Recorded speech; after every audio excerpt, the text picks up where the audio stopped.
Hello, my name is Disc Dominus Rael. I cover the games that get stuck spinning in my head. And today, the disc is scratched.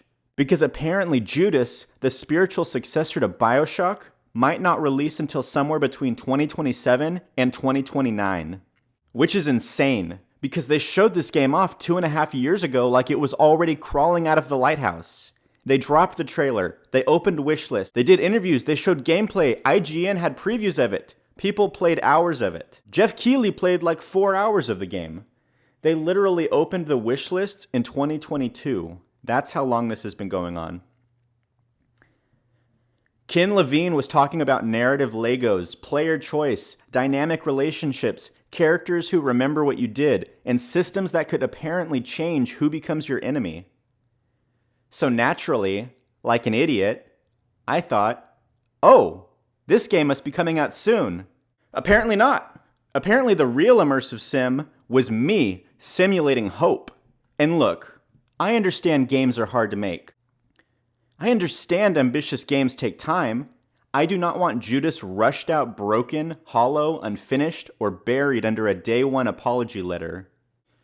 But brother, you cannot show me BioShock in space. Give me that beautiful retro-futuristic nightmare aesthetic, that creepy ship full of broken people and machines, that Ken Levine DNA, that promise of choice-driven psychological chaos, and then vanish into the fog for half a decade. That is cruel, because I love BioShock, not casually. BioShock is one of those games that got inside my creative brain and never left. Rapture is not just a level, it is a mood. The Art Deco halls, the propaganda posters, the deranged philosophy, the vending machines, the plasmids, the horror, the beauty, the feeling that every hallway is telling you a story before a single character opens their mouth. Very few games blend atmosphere, politics, theology, philosophy, style, dread, and adventure quite like BioShock did. And Judas looked like the first game in a long time that might actually scratch that exact itch. Not as a cheap copy, not as nostalgia bait, but as an evolution. A stranger, sharper, more reactive version of that same kind of world. A lonely single-player adventure through a gorgeous nightmare where your choices actually matter, where the characters adapt, where the story feels personal, unstable, and alive. That is exactly the kind of game I keep begging the industry to make. No battle pass, no endless live service chores, no multiplayer storefront wearing the skin of a campaign. Just a weird, authored, ambitious, story-driven game with style and teeth. And that's why this hurts. Because this is not just about Judas. This is about the giant BioShock-shaped hole gaming has had for years. Where is BioShock 4? Seriously, where is it?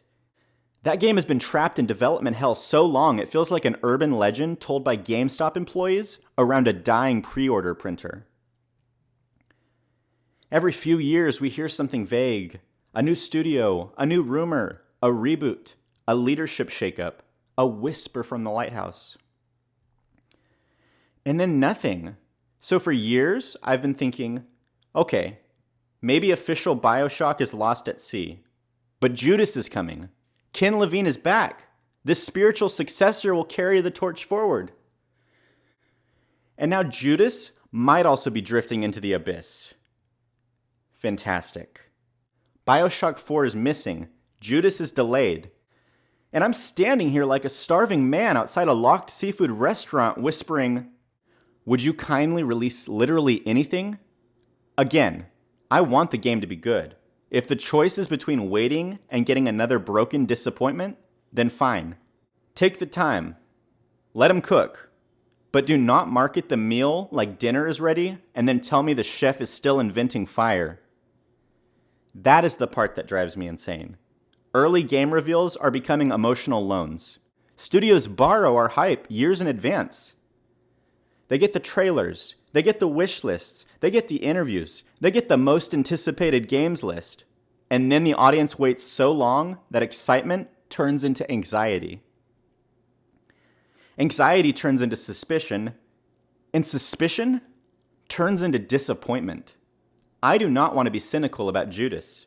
I want this game to come out and be incredible. I want to walk through that beautiful, horrible spaceship and feel that old BioShock electricity again.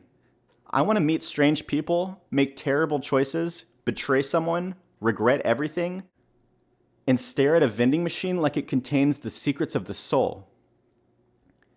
But a possible 2029 release for a game that already had playable previews? That is rough. That is not hype anymore. That is a hostage situation with a Steam wishlist button. So yes, I still want Judas. I still believe in the idea of Judas. I still want Ken Levine to cook. But today is a day of mourning for gamers. Because the lighthouse is still dark. BioShock 4 is still missing, and Judas may have betrayed us before it was even released. Which honestly is a thematically perfect title. But I hate that for us.